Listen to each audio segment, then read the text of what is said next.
રખિયાલ બજારમાં દબાણની સાથે સાથે ટ્રાફિકની પણ સમસ્યા. દેગામ તાલુકાના રખિયાલ બજારમાં પીડબ્લ્યુડીની જમીન ઉપર ગેરકાયદેસર દબાણનો છેલ્લા 15 વર્ષથી રાફડો ફાટી નીકળ્યો છે. પરંતુ પીડબ્લ્યુડીના અધિકારીઓને એસી ઓફિસમાંથી બહાર નીકળી રખિયાલ બજારમાં વિઝિટ કરવાનો સમય નથી.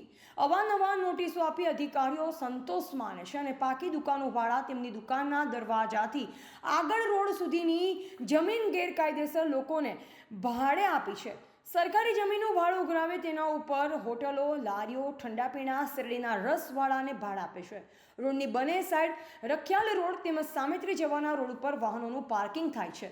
રખિયાલ બજારમાં પ્રજાજનોને ચાલવા માટે ફૂટપાથની કોઈ જ વ્યવસ્થા નથી.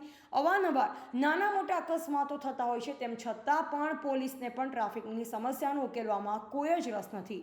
તેઓને ફક્ત ભાદરોડા ચોકડી સાચવવામાં અને ગાડીઓ પકડવા તથા મોડાસા તરફથી આવતી ઇકો ગાડીઓની અંદર અને છાપડા ઉપર કેપેસિટી બહારના પેસેન્જરો બેસાડવામાં આવે છે અને ખુલ્લેઆમ પોલીસની બીક વગર રખિયાલ બજારમાંથી પસાર થાય છે.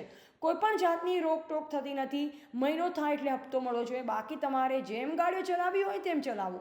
રોકવાવાળું કોઈ નથી. પ્રજાજનો ઈચ્છે છે કે આ દબાણનો પ્રશ્ન અને ટ્રાફિકનો પ્રશ્ન પીડબ્લ્યુડી અને પોલીસના અધિકારીઓ ક્યારે ઉકેલ લાવશે તેવી લોકમુખે ચર્ચા ચાલી રહી છે. રિપોર્ટર દિનેશ ચંદ્ર શાહ, દહેગામ.